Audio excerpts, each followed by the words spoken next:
Hello friends. आज हम 23 दिसंबर 2021 का सीटेट का आया हुआ प्रश्न पत्र सॉल्व करेंगे। मैथ्स का जो पेपर है, पेडागोगी का और नॉर्मल जो क्वेश्चन है उनका भी।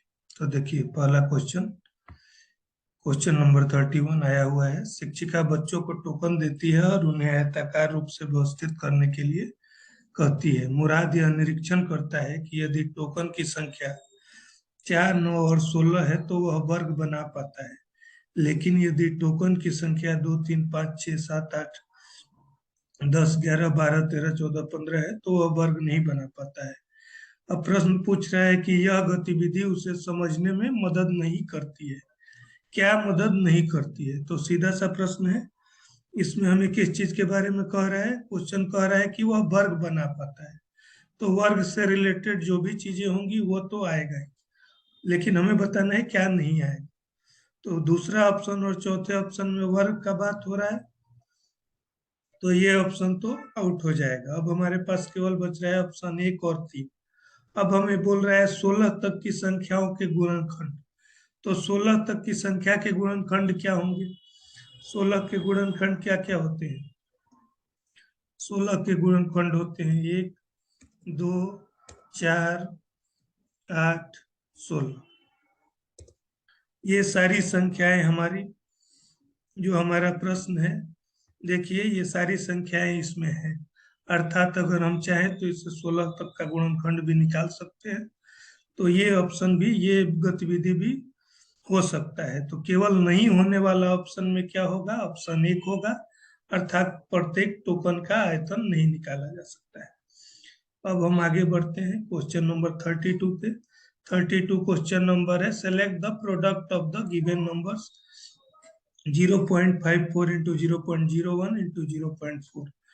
तो ये भी सिंपल सा प्रश्न है, लेकिन जिनको अगर दशमलव नहीं आता है उनके लिए बता दें कैसे करेंगे।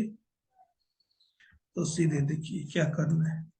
प्रश्न क्या है? 0.54 मल्टीप्लाइड बाई 0.01 इंटू 0.4। तो सीधे आपको कुछ नहीं करना है, दशमलव के बाद अंक गिनने हैं। यहाँ दशमलव के बाद कितने अंक हैं? 2 अंक है। यहाँ दशमलव के बाद कितने अंक है? 2 अंक है। यहाँ दशमलव के बाद कितना अंक है? 1 अंक है। तो टोटल हमारे कितने हो गए? 2, 2, 4 और 1, 5 अंक। तो हमें 5 अंक पहले दशमलव लगाना है। तो पहले हमें जो संख्या है उनका गुणा कर लेना है। तो संख्या क्या है? 54 है, और 01 अर्थात 1 है, गुने 4 है। तो इनका गुणनफल आया 216। लेकिन हमें क्या करना है? 2, 2, 4 और 1, 5 अंक पहले दशमलव लगाना है, जबकि हमारे पास यहाँ केवल 3 अंक है। तो हम क्या करेंगे? हम 2 जीरो और अपने तरफ से लगा देंगे ताकि 5 अंक पूरा हो जाए। तो हमारा आंसर होगा 0.00216। अब 0.00216 को हम 0.00216 भी कहते हैं, दोनों सेम चीज है। तो अब हम देखेंगे किस ऑप्शन में है। तो ऑप्शन 4 में है, तो हमारा ऑप्शन 4 जो होगा वो आंसर होगा। आगे हम बढ़ते हैं।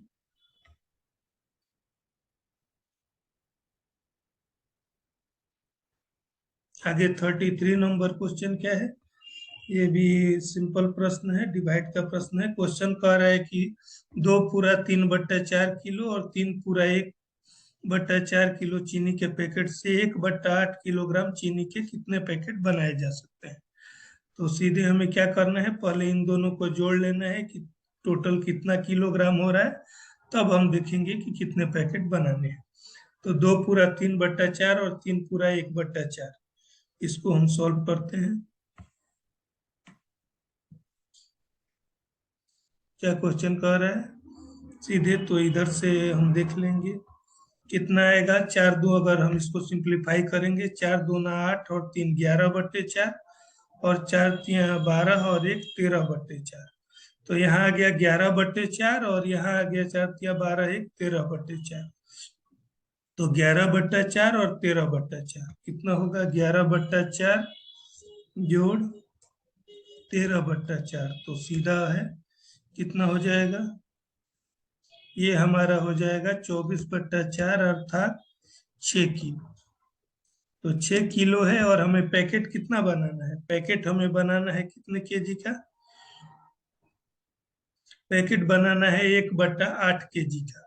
तो 1/8 केजी का अगर हम पैकेट बनाएंगे तो हम डिवाइड कर देंगे, टोटल कितने पैकेट बनेंगे? 6, 6 डिवाइडेड बाई 1/8। तो इसमें क्या होगा? ये हमारा 8 ऊपर चला जाएगा, 6 × 8 इज इक्वल टू 48। हमारा आंसर जो होगा वो कितना हो जाएगा? 48 हो जाएगा। ठीक है, आगे देखिए आगे क्या कह रहा है। अगला प्रश्न है, which of the following numbers are not perfect square.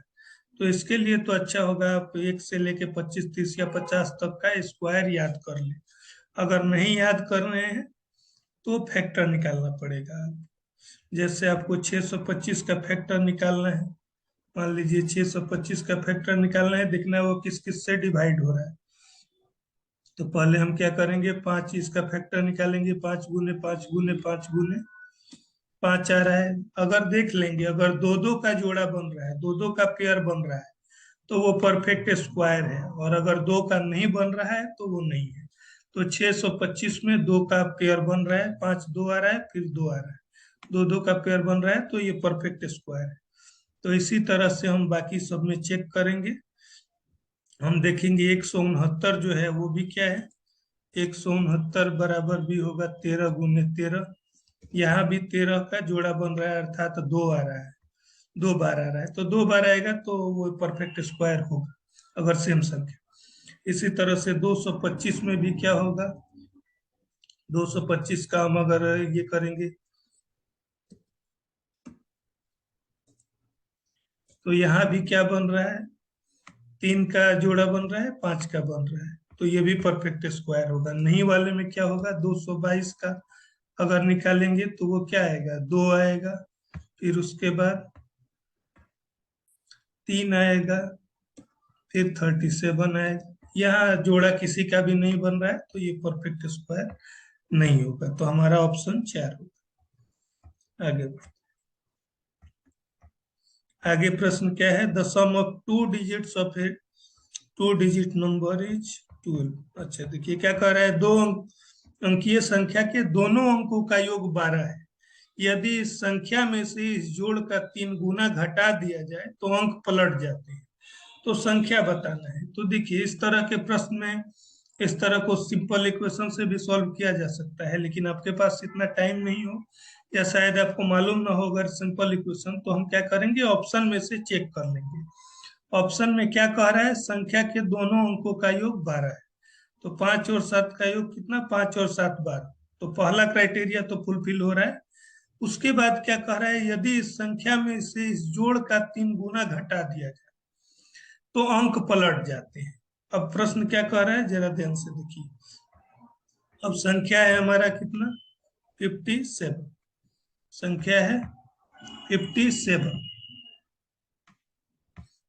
और आगे प्रश्न कह रहा है कि अगर इस संख्या के जोड़ में से, तो संख्या का योग, अंकों का योग कितना आएगा, 5 जोड़ 7, ये आ जाएगा 12।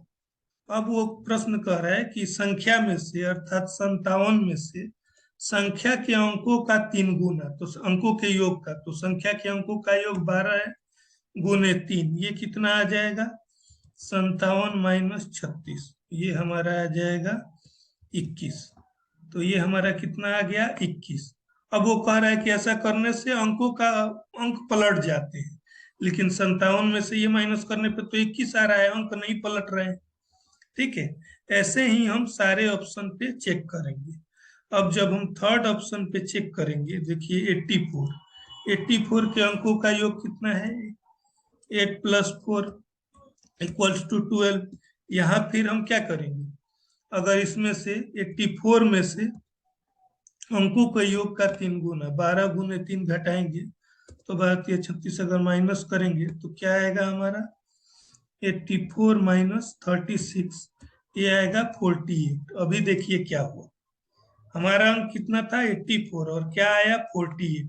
अंक पलट गए या नहीं, 8 की जगह 4 आ गया, 4 की जगह 8 आ गया, तो यही हमारा आंसर होगा। तो हम ऑप्शन में से चेक कर सकते हैं, कुछ भी एक्स्ट्रा करने का जरूरत नहीं।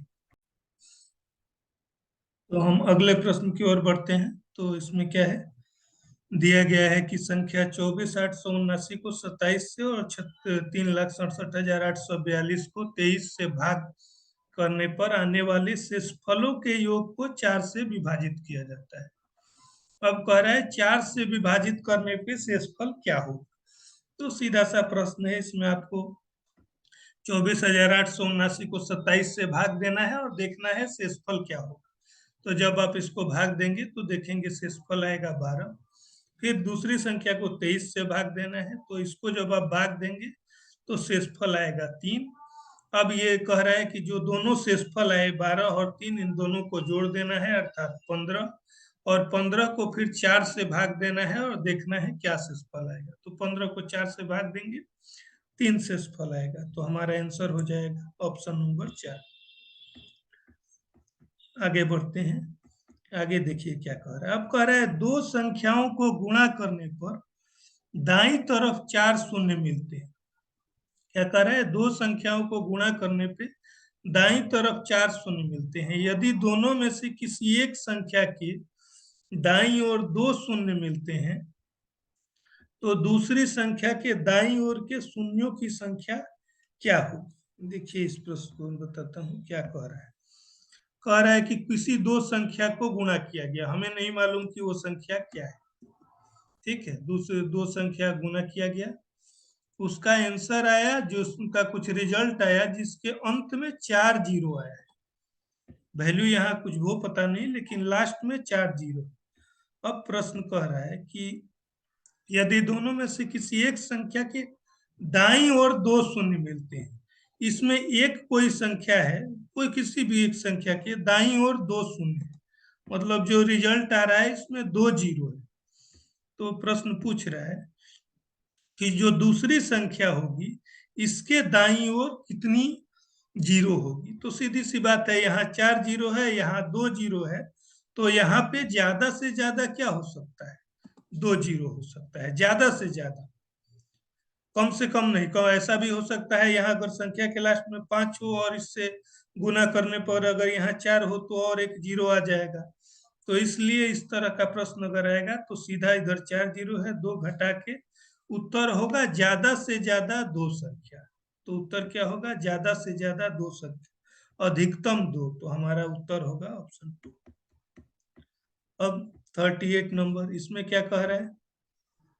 38 नंबर कह रहा है कि यदि एक स्टेडियम में दौड़ने के लिए सिर्फ 800 मीटर का ट्रैक है, क्या कह रहा है, 800 मीटर का ट्रैक है, यदि आप स्टेडियम की ट्रैक पर 20 किलोमीटर की मैराथन दौड़ते हैं तो आपको ट्रैक के कितने चक्कर लगाने पड़ेंगे। तो सीधा प्रश्न है, एक ट्रैक का लंबाई दिया है, टोटल दूरी दिया है, ट्रैक का कितना चक्कर लगाना है। इस तरह का कोई भी चक्कर लगाने वाला प्रश्न आएगा, कुल दूरी दिया है, एक ट्रैक का लंबाई दिया है, भाग देना है, भाग देने में बस यूनिट का ध्यान रखना है। तो यूनिट हमारा क्या है, दोनों यूनिट देख लेना है किसमें है। वो पहला यूनिट जो है वो 20 किलोमीटर है, तो किलोमीटर को मीटर में बदल लेंगे, क्या होगा, 20 को 1000 से गुना करेंगे, क्योंकि 1 किलोमीटर बराबर 1000 मीटर, तो ये हमारा आ जाएगा 20,000। अब इसको 20,000 को 800 से भाग दे देंगे, कितना आ जाएगा हमारा, बताइए। ऑप्शन में से देख लेंगे, हमारा कितना 25 चक्कर आ जाएगा। टोटल कितना चक्कर आ जाएगा, 25 चक्कर डिवाइड कर देंगे, ठीक। यहाँ भाग दे दीजिए आप सीधे, 800 से 8 दूनी 16 आएगा, 400, 8 25 40, तो यहाँ टोटल हमारा आ जाएगा 25 चक्कर। अब आगे देखिए अगला प्रश्न क्या है। अगला प्रश्न कह रहा है, ये सिमेट्री का प्रश्न है कि एक आयत जो वर्ग नहीं है में कुल कितनी रैखिक और घुमावदार सममिति होती है। इसमें आपको बताना है सीधा, आयत में कुल रैखिक और घुमावदार सममिति मिला के कितना होता है। तो इस तरह में गिने चुने हैं क्वाड्रिलेटरल का उनका मैं आपको कहूंगा कि आप याद कर लीजिए किसका कितना होता है। तो आयत में 2 रैखिक और 2 घुमावदार सममिति होती है, अर्थात टोटल 4 होते हैं। यहाँ एक चार्ट भी बनाया हुआ है, इसमें कितना होता है वो दिया गया है। लाइन सेगमेंट अगर होगा, रेखाखंड होगा, उसमें एक लाइन ऑफ सिमेट्री होगी और जो रोटेशनल होगा वो 2 होगा। ठीक है, इस तरह से रेक्टेंगल है, इसमें कितना होगा, 2 लाइन ऑफ सिमेट्री होगी, दिखाया भी है कि किसके अराउंड होगा। और रोटेशनल सिमेट्री भी 2 होगी, लीनियर सिमेट्री भी 2 होगी। रोम्बस में क्या होगा, रोम्बस में 2 लाइन ऑफ सिमेट्री होगा, डायगोनल के अराउंड होगा, और लीनियर भी 2 होगा, रोटेशनल भी 2 होगा। स्क्वायर में 4 होंगे। सर्कल में क्या होगा, सर्कल में इनफाइनाइट होगा। लीनियर सिमेट्री 4 होगा, infinite line of symmetry of order 4, infinite line of symmetry होगा। दिया हुआ है rotational symmetry possesses, rotational symmetry of an infinite, linear symmetry जो होगा infinite lines of symmetry of order 4 होगा। ठीक है, एंगल का दिया हुआ है, एंगल में 1 होगा, नो पॉइंट सिमेट्री होगा, लीनियर सिमेट्री 1 होगा, रोटेशनल कुछ नहीं होगा। लिखा हुआ है आइसोसेलेस ट्रायंगल में होगा, लीनियर 1 होगा, रोटेशनल कोई नहीं होगा। सेमी सर्कल में क्या होगा, 1 होगा लाइन ऑफ सिमेट्री, लीनियर, और रोटेशनल कोई नहीं होगा। काइट में क्या होगा, 1 लीनियर होगा, no point symmetry, no rotational symmetry. Isosceles trapezium में भी 1 लीनियर सिमेट्री होगा। इक्विलेटरल में 3 होंगे, लाइन लीनियर सिमेट्री और रोटेशनल सिमेट्री। तो मेनली यही फिगर से, स्केलन में कुछ भी नहीं होगा। तो ये सब चीजें आपको याद कर लेनी है। पैरेललोग्राम का याद रखना है, no linear symmetry, rotational symmetry 2 होगा। ठीक है, तो इतना आप याद कर लेंगे तो आपका हो जाएगा, किसी भी तरह का प्रश्न पूछेगा। अब आगे आगे देखिए क्या कह रहा है। आगे प्रश्न कह रहा है कि निम्नलिखित में कौन सा यंत्र या गतिविधि यह देखने के लिए उपयोग नहीं किया जाता है कि 2 कोण समान है या नहीं।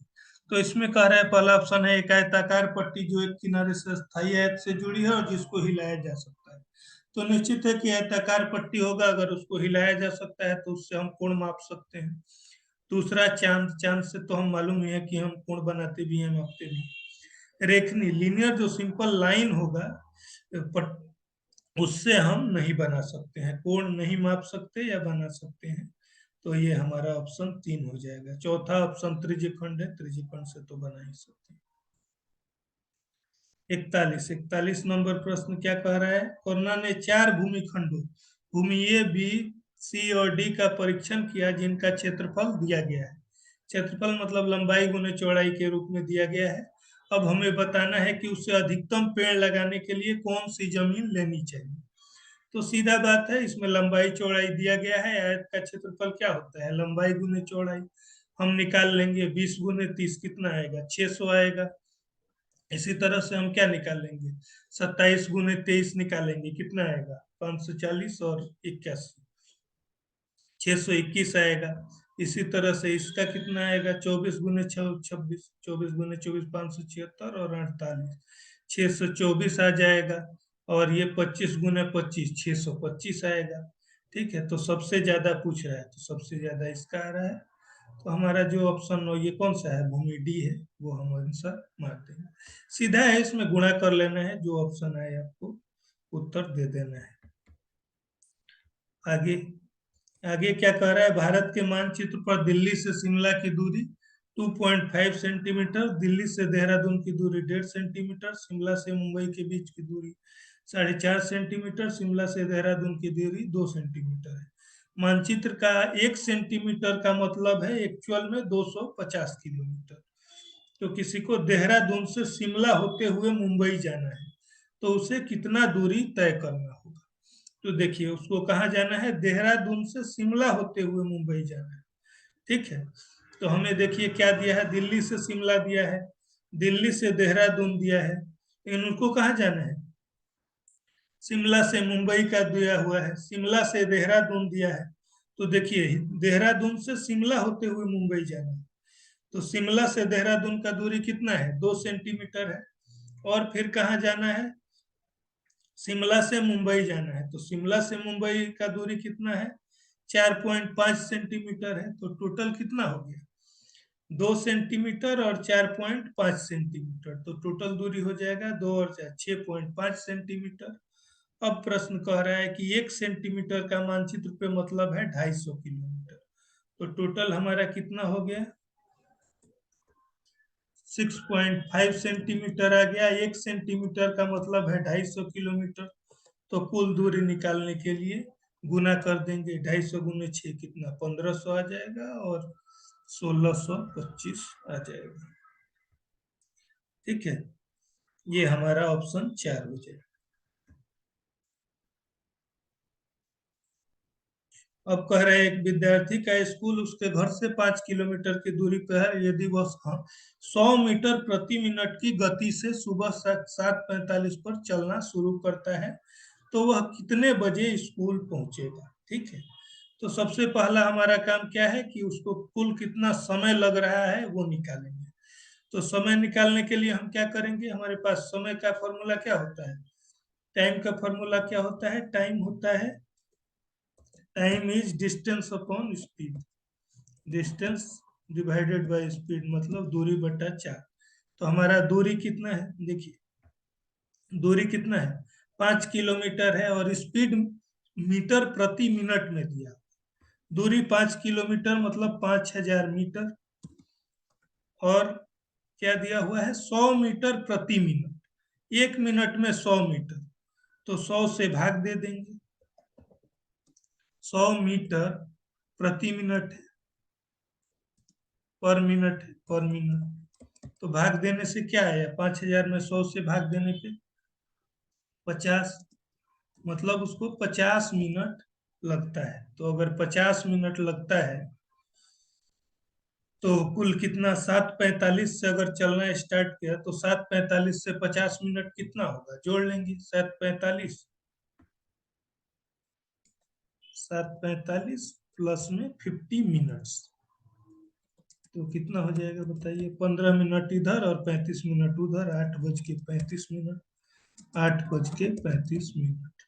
ठीक है, उत्तर हमारा क्या हो जाएगा? 8:35। ऑप्शन 3 हो जाएगा। अगला प्रश्न देखिए क्या कह रहा है। -2 + 4 -6 + 8 -10 + 12, ऐसा करके हमें 100 तक अगर जोड़ेंगे तो कितना वैल्यू आएगा? ठीक है, तो देखिए इसमें आपको थोड़ा सा सोचना है। क्या कह रहा है कि अब हमें 100 तक का मान निकालना है। अब यहाँ देखिए दो टर्म को जोड़िए, -2 और 4। पहले प्रश्न लिख लेते हैं। -2 + 4 -6 + 8, फिर आगे क्या आ रहा है? -10 + 12। ऐसे ही प्लस कर करके हमें कहाँ तक जाना है? 100 तक जाना है। तो ये देखिए टोटल हमें कितने ऐसे पहला काम क्या है? टोटल कितने टर्म, ये निकल सोचिए। तो टोटल कितने पद होंगे? 2 2 4 कितने कितने के गैप पे ले रहे हैं? 2 2 के गैप पे ले रहे हैं। तो 2 से 100 तक हमारे कितने पद हो जाएंगे? टोटल 50 पद हो जाएंगे, क्योंकि हर दो में एक ले रहे हैं। तो ये टोटल अगर टर्म पूछे, टोटल टर्म जो होगा वो हमारा 50 हो जाएगा। अब इन हम देखते हैं, थोड़ा ऑब्जर्व करते हैं पैटर्न को। -2 + 4 कितना आएगा? -2 + 4 क्या होगा? माइनस और प्लस क्या होता है? माइनस, मतलब 4 में 2 घटेगा 2, और बड़ा नंबर 4 है उसके आगे प्लस है तो प्लस लिखने का जरूरत नहीं है। हम दो टर्म को जोड़ने पे हमारा उत्तर क्या आ रहा है? 2 आ रहा है। फिर अगले अगर दो टर्म को जोड़ेंगे तो भी उत्तर हमारा कितना आएगा? -6 + 8 जोड़ेंगे अगर, तो -6 + 8 ये कितना आएगा? ये भी माइनस प्लस -8 -6 2 आएगा। तो दो पदों को जोड़ने पे कितना आ रहा है? आंसर आ रहा है 2। कितना? टू टर्म्स को अगर ऐड कर रहे हैं, टू टर्म्स को अगर ऐड कर रहे हैं तो हमारा आंसर आ रहा है 2। मतलब ये अगर वन टर्म, मतलब अगर सिंपल से है तो टू टर्म्स को ऐड करने पे वैल्यू आ रहा है 2, तो वन टर्म का वैल्यू अगर देखें तो 1 है, वन टर्म का वैल्यू कितना है, 1 है। तो ऐसे अगर हमारे पास 50 टर्म है तो 50 टर्म का वैल्यू 50 होगा। ठीक है, सीधा प्रश्न है। ऐसे हमारा टोटल देख लेंगे कि कितने टर्म हमारे आ रहे हैं।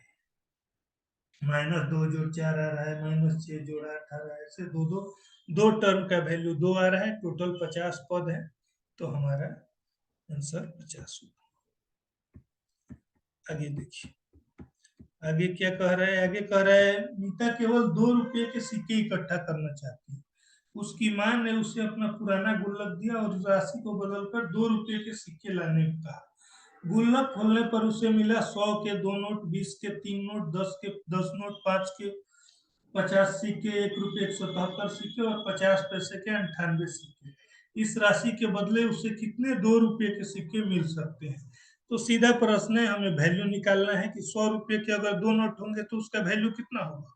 100 गुना 2 200, 20 के 3 होंगे, 20 तिया 60, 260 हो गया, 10 के 10 तो 100 हो गया, 260 और 100 360, 5 के 50, 5 के 50 होंगे तो कितना हो जाएगा 250। तो 360 और 250 कितना 610, 610 और फिर 1 के 77, 610 और 77 687 और 50 पैसे के 98, तो 50 पैसे के 98 सिक्के होंगे तो कितना 49 रुपीज, तो 687 और 49 कितना आ जाएगा बताइए। 687 और 49 जोड़ लीजिए।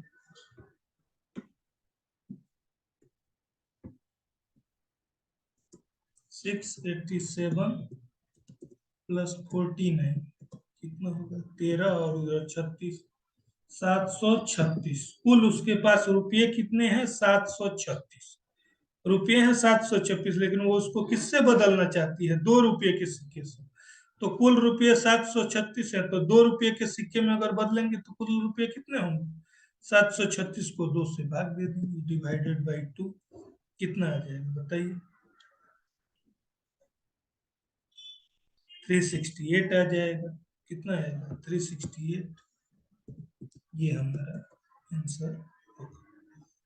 ठीक है, आगे बढ़ते हैं। आगे प्रश्न क्या कह रहा है कि कक्षा 3 की गणित के अध्यापिका ने अपने छात्रों को निम्नलिखित प्रश्न दिए। क्या कर रहे हैं टीचर ने ये प्रश्न दे दिया, 256 173 को जोड़ने का, 28 32 जोड़ने का, 129 76 ऐसे जोड़ने का दे दिया। बाद में उन्होंने एक वर्कशीट दे दिया जिसमें इसी तरह के प्रश्न थे। अब कह रहा है कि इसके बारे में इस निम्नलिखित कथनों में से कौन सा कथन इस स्थिति के लिए उपयुक्त है। तो इसमें टीचर वास्तव में क्या कर रही है, टीचर कर रही है कार्य ड्रिल और अभ्यास, मतलब ज्यादा से ज्यादा प्रश्न देकर उनसे बच्चों से क्वेश्चन करवाने का प्रयास कर रही है। तो ये ड्रिल एंड अभ्यास यूज तो होता है, लेकिन ये प्राथमिक स्तर पे यूज नहीं होना चाहिए। प्राथमिक स्तर पे क्या यूज होता है, बच्चों को ज्यादा है ज्यादा एग्जाम्पल दिखा के, रियल लाइफ एग्जाम्पल उदाहरण देके या चित्र के माध्यम से इस तरह से समझाना चाहिए। तो इसका क्या बोल रहा है, कौन सी स्थिति उपयुक्त है, कौन सा कथन दी गई स्थिति के लिए उपयुक्त है। तो पहला क्या है, ये कार्य ड्रिल और अभ्यास पर आधारित है, तो ये तो कार्य ड्रिल और अभ्यास पे है, ज्यादा से ज्यादा दिया गया है। और प्राथमिक स्तर पर हतोत्साहित होना चाहिए, तो यही ऑप्शन होगा, क्योंकि प्राथमिक स्तर पर इस तरह के पैटर्न को टीचर को बढ़ावा नहीं देना है, उसको पहले बच्चे को पूरी तरह से प्राथमिक स्तर पे स्थानीय मान का अवधारणा समझाना है ध्यान से, और अलग अलग उदाहरण देके समझाना है, सीधे प्रश्न नहीं दे देना है, तो यही ऑप्शन होगा। वैसे बाकी ऑप्शन भी देख लेते हैं वो सही है या गलत। ये कह रहा है यह एक खुले सिरे वाला प्रश्न का उदाहरण, तो नहीं, खुला सिरा वाला प्रश्न कौन सा होता है जिसमें आंसर एक से ज्यादा हो सकते हैं। तो ये सारे तो जोड़ के प्रश्न है, इसमें एक ही उत्तर होगा, तो ये तो नहीं होगा। यह एक संदर्भात्मक प्रश्न है, तो इसमें कुछ संदर्भ तो है नहीं, सीधा जोड़ है। समय बचाने के लिए वो बोल रहा है कि शिक्षिका को गृह कार्य के तौर पे और ऐसे प्रश्न को हल करने के लिए देनी चाहिए। तो किसी भी इस तरह के प्रश्न में समय बचाना या ये जो है शिक्षा का कभी उद्देश्य नहीं होता है, तो इसलिए हमारा ऑप्शन एक। आगे बढ़ते हैं। आगे हमारा प्रश्न 47 है। गणित के संदर्भ में क्रियामूलक ज्ञान से क्या अभिप्राय है? करें, क्रियामूलक ज्ञान से हमारा क्या अभिप्राय है? देखिए, यहाँ आपको डाउट हो, आप दोनों लैंग्वेज के लोग हैं, वो देख सकते हैं। What is meant by learning by doing in the context of mathematics? तो मैथ में कभी भी क्या होता है, मैथ का उद्देश्य कभी भी रट्टा मारना नहीं होता है। तो इस तरह का कोई भी प्रश्न में वैसा ही उत्तर होगा जिसमें हम कॉन्सेप्ट से रिलेटेड चीजें दी हुई हैं। तो पहला देखिए, पहला में क्या कह रहा है कि लर्निंग बाय डूइंग का मतलब है अवधारणा से संबंधित अर्थपूर्ण क्रियाशील गतिविधियों द्वारा गणित में अवधारणा के अधिगम को सीखना। तो इस तरह के हर प्रश्न में इसी तरह का उत्तर देना है। कभी भी ये दिया हो कि रट लेना है, याद हो जाए, तो पाठ्य पुस्तक के प्रश्न को करना है या स्वयं सीखना, इस तरह का उत्तर नहीं देना है। तो ये ऑप्शन एक होगा। अगला देखिए, अगला क्या कह रहा है, कक्षा में आंकड़ों का प्रबंधन की अवधारणा सम्मिलित करती है। अब मान लीजिए डाटा हैंडलिंग सिखा रहे हैं टीचर, तो उसके लिए क्या क्या महत्वपूर्ण है? तो आंकड़ों का निरूपण, तो आंकड़ों का निरूपण तो होगा ही, आंकड़ों का प्रेजेंटेशन मतलब, आंकड़ों का विश्लेषण एनालिसिस, आंकड़ों का एकत्रीकरण, तो वो तो कलेक्शन करना ही पड़ेगा डाटा। आंकड़ों का संग्रहण, उसको स्टोर करना, ये जरूरी नहीं, ये हमारा आंकड़ों का प्रबंधन का अवधारणा में नहीं शामिल है। मेन चीज है हमारा क्या है, उसको समझना, विश्लेषण करना और इकट्ठा करना। उसको कहाँ स्टोर किया जाएगा, कैसे रखा जाएगा, ये हमारा उद्देश्य नहीं है। तो ये बी और सी हमारा ऑप्शन होगा।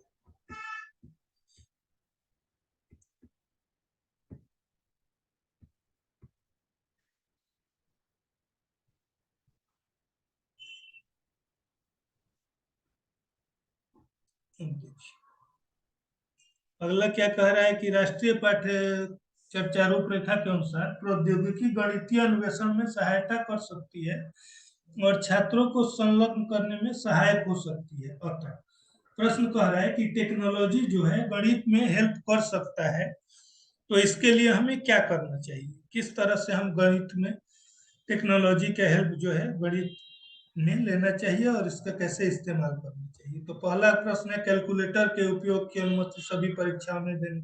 तो इस तरह का जो आंसर होगा वो कभी नहीं होगा, कैलकुलेटर देना या पेपर पेंसिल कलम विधि को खत्म कर देना चाहिए, इस तरह का उत्तर कभी नहीं होगा।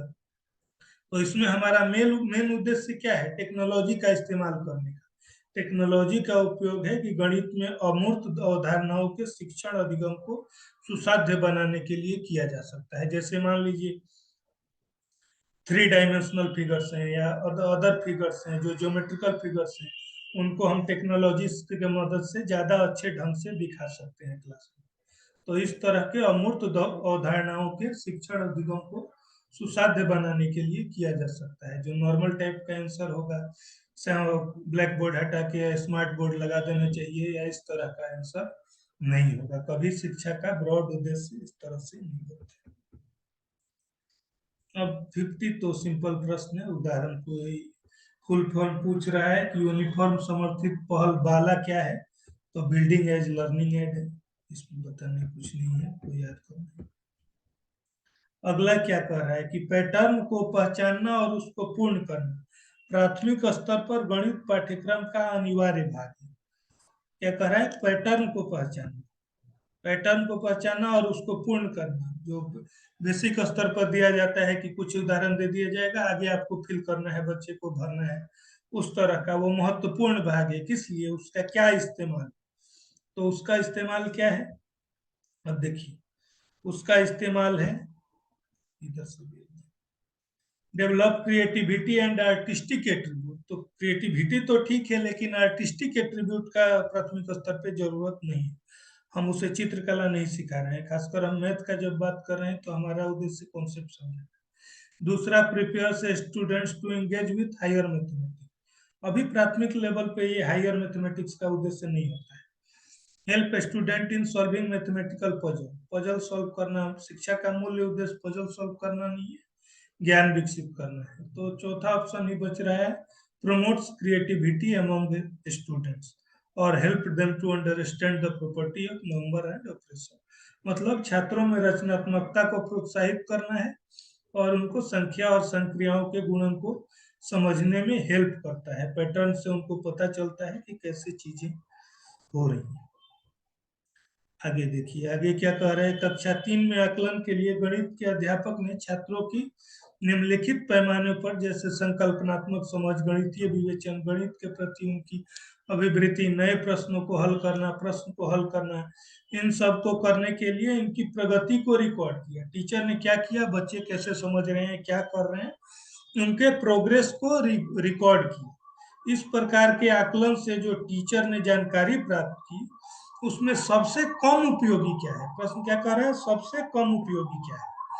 तो देखिए, पहला है विद्यार्थियों को प्रतिपुष्टि प्रदान करने के लिए और उनकी आवश्यकता पर आधारित शैक्षिक योजनाओं के विकास के लिए। मतलब क्या, उनको फीडबैक देने के लिए बच्चों को कि किस तरह वो क्या सीख रहे हैं, क्या नहीं सीख रहे हैं, और उसके अनुसार आगे का अपना प्रोग्राम बनाने के लिए कि किसको कैसे समझा। तो ये तो ठीक है, उपयोगी है।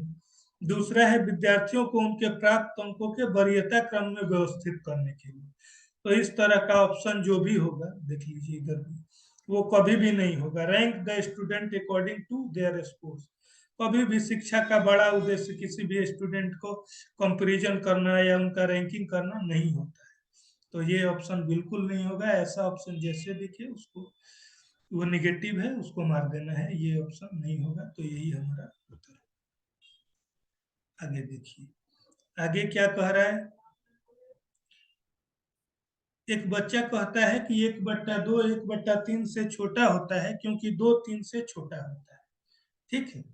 अब क्या कह रहा है, बच्चे से पूछा गया 1/2 1/3 में कौन छोटा है, वो बता दिया कि 1/2 छोटा है क्योंकि 2 3 से छोटा होता है। तो ये गलत अवधारणा है, क्योंकि वो बच्चा क्या है, भिन्न की अवधारणा को नहीं समझ रहा है। तो बोल रहा है कि इस जो गलत धारणा है बच्चे में, इसको हटाने के लिए, दूर करने के लिए कौन सी तकनीक सबसे कम मददगार होगी। तो सबसे कम मददगार, आइए ऑप्शन पे देखते हैं। बच्चे को व्याख्या देना कि भिन्नों में हर की संख्या के बड़े होने का और भिन्न का छोटा होना है। तो मैं पहले ही बता चुका, किसी भी प्रश्न में छोटे स्तर पे डायरेक्ट लेक्चर देना कभी भी सही मेथड नहीं माना जाता है। उसको अलग अलग उदाहरण से समझाना है, अलग अलग तरीके से रियल लाइफ प्रैक्टिकल करके दिखाना है। तो ये ऑप्शन नहीं होगा। वही प्रश्न पूछ रहा था कि कौन सा तकनीक सबसे कम मददगार, तो ये तकनीक सबसे कम मददगार है। क्योंकि उससे वो क्या समझेगा, उसको सीधे बता देंगे कि छोटा होगा तो बड़ा, नीचे वाला अगर छोटा होगा तो वैल्यू बड़ा होगा। ऐसे समझाने से वो भिन्न की अवधारणा को नहीं समझ पाएगा। खैर है, बाकी ऑप्शन भी देख लेते हैं। वो कह रहा है वास्तविक जीवन की वस्तुओं का उपयोग करके दोनों भिन्नों की साकार कल्पना करने में छात्र की मदद करना, ये सही है। रियल लाइफ एग्जाम्पल का उपयोग करके भिन्न का जो साकार कल्पना है, उससे उसको समझाना कि भिन्न का क्या मतलब है। पेपर फोल्डिंग की सहायता लेना, ये भी होगा। दोनों भिन्नों का चित्रात्मक निरूपण देना, संख्या रेखा या अन्य तरह से, तो भी सही है। तो पहला ऑप्शन ही नहीं होगा। 54 प्रश्न है, स्वतः शोध्यूरेस्को शब्द का अर्थ क्या है। तो वो तो आपको याद करना पड़ेगा। इसका ऑप्शन 4 होगा, खोज करना होगा। 55 देखिए क्या कह रहा है। सुश्री जैनी कक्षा 2 के अध्यापिका ने अपने छात्रों से पूछा, आपके पास 3 दहाई है और आपको 3 इकाई इसमें से निकालना है, तो शेष क्या मिलेगा। इस पर एक छात्र ने उत्तर दिया, इसका उत्तर 0 है। तो प्रश्न देखिए, प्रश्न क्या है। प्रश्न टीचर ने पूछा कि आपके पास 3 दहाई, और 3 दहाई मतलब 3 × 10, और 3 इकाई है मतलब 3 × 1 मतलब 3। तो उसमें से 30 में से 3 घटाने पे क्या आएगा। बच्चे ने क्या उत्तर दिया, उसने उत्तर दिया 0। क्यों उत्तर दिया, क्योंकि वो दहाई इकाई का अंतर नहीं समझ रहा है, वो सीधे समझ रहा है 3 में से 3 घटाना है। तो उत्तर 0 होगा। तो इस तरह के अवधारणा को दूर करने के लिए सब क्या करना चाहिए, तो सबसे पहले उसके साथ स्थानीय मान की अवधारणा को सुदृढ़ करना है। वो स्थानीय मान नहीं समझ रहा है, इकाई दहाई का महत्व नहीं समझ रहा है। तो इसलिए इसका ऑप्शन 3 होगा। ठीक है, इसका ऑप्शन हमारा 3 होगा। विभिन्न क्रियाशील अनुभव द्वारा स्थानीय मान की अवधारणा को सुदृढ़ करना होगा। अब देखिए, अब कह रहे हैं विच ऑफ दी, निम्नलिखित में से कौन सा समय को मापने का कौशल नहीं है। समय को मापने का क्या तरीका सही नहीं है। तो घड़ी में समय देखना, तो घड़ी में समय देखना तो सही तरीका है। घड़ी में समय हम देखते हैं। एक घटना की अवधि ज्ञात करना, कब हुआ था वो ज्ञात कर रहे हैं ना, वो भी है। समय मापने की अलग अलग इकाइयों के बीच संबंध स्थापित करना, सेकेंड है या आवर है, मिनट है, इनमें क्या रिलेशन है ये समझना, तो ये भी समय मापने का कौशल है। क्या नहीं है पूछ रहा है। चौथा है रात में तारों की स्थिति का अनुमान लगाना। तो निश्चय है तारों की स्थिति के अनुमान से समय का अंदाजा लगाया जा सकता है, लेकिन पूरी तरह से एग्जैक्ट नहीं लगाया जा सकता, तो इसलिए इसको हम कौशल नहीं मानते। तो ऑप्शन 4। अगला क्या कह रहा है, हस्त कौशल सामग्री या प्रतिमान, स्थिर चित्र, लिखित संकेत, मौखिक और लिखित भाषा, वास्तविक संसार की स्थितियां या संदर्भ, ये सब 5 तरीके हैं मैथ में यूज किए जाते हैं जो क्या प्रदर्शित करते हैं। तो ये सारी जो अवधारणा है वो गणितीय विचार है। क्या है? गणितीय विचार है, अर्थात मैथमेटिकल आइडियाज। तो ये हमारा ऑप्शन ये। अगला कह रहा है कि solving mathematical puzzle eight primary level helps in. Mythic math का पजल हेल्प करना प्राइमरी लेवल पे क्या करता है? पजल देने का उद्देश्य क्या है? तो पहला ऑप्शन देखिए, identifying brilliant student in the class, अच्छे स्टूडेंट को आइडेंटिफाई करना। नहीं, शिक्षा का कभी भी ब्रॉड उद्देश्य ये नहीं है कि अच्छे छात्र और कमजोर छात्र को अलग करना, तो ये नहीं होगा। Providing fun to the student, नहीं, फन टीचर को, बच्चों को आनंद देने के लिए थोड़ी पढ़ाई हो रहा है। मूल मूल उद्देश्य क्या है? शिक्षा देना उद्देश्य है। तीसरा क्या है? Promoting problem solving skill. तो यही है, पजल देने से क्या उद्देश्य है कि बच्चा प्रश्न को कैसे सॉल्व करना है वो सीखे, कुछ दिमाग लगाए। तो यही हमारा ऑप्शन है। चौथा ऑप्शन कह रहा था समस्या समाधान के कौशल को विलोप कर, स्मृति विलोप, भुलाने में। ये तो सीधे ही उल्टा ऑप्शन है, हम भुलाना क्यों चाहेंगे। अब कह रहा है कि according to Van Hiele's theory of geometrical reasoning which of the following is an example of analysis level.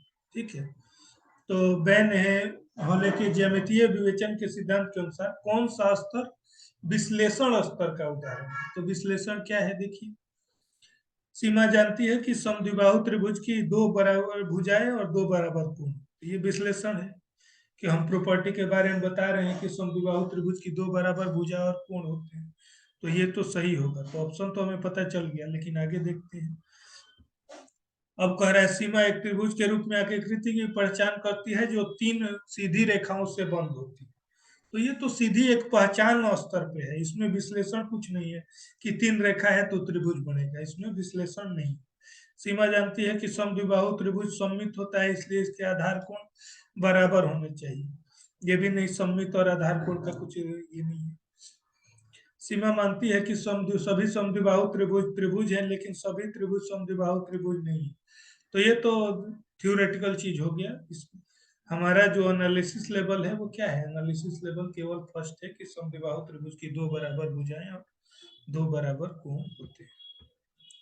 अगला प्रश्न देखिए, अगला प्रश्न है कि एक कक्षा में निम्नलिखित कथनों में कौन सा गणित अधिगम में लैंगिक लैंगिक पक्षपात का सूचक है? क्या दर्शाता है कि हम भेदभाव कर रहे हैं लड़के और लड़कियों में? तो पहला ऑप्शन है गणित की पाठ्य पुस्तक में महिला गणितज्ञों की सफलता का उल्लेख किया जाना महत्वपूर्ण है। तो ये तो ठीक है, उल्लेख करने से क्या होगा, इससे तो कुछ पक्षपात नहीं होगा। हमें सभी के बारे में बताना चाहिए, चाहे पुरुष महिला, जो भी अच्छे गणित के क्षेत्रों में जिन्होंने काम किया है। दूसरा है गणित अधिगम के लिए लड़कियों और लड़कों को समान अवसर देना। तो समान अवसर देना तो भेदभाव हो ही नहीं सकता है। तीसरा है गणित में उच्चतर शिक्षा के लिए दोनों को समान अवसर मिलना, ये भी नहीं हो सकता है। चौथा ऑप्शन क्या है, लड़कियों में गणित की सफलता का श्रेय उनके समर्थ को दिया जाता है, जबकि लड़कियों में सफलता का श्रेय उनके प्रयासों को दिया जाता है। तो ये भेदभाव है क्या? क्योंकि हम पहले ही मान लेते हैं कि लड़के जो हैं उनका मैथ अच्छा होता है, तो इसलिए वो उनकी काबिलियत है। लेकिन अगर लड़की का मैथ में ज्यादा स्कोर आता है तो हम क्या मानते हैं कि उसने रट्टा मार के या रट के किया होगा। तो ये जो है हमारा पक्षपात का सूचक है, तो इसलिए हमारा ऑप्शन 4 होगा। ठीक है, थैंक यू।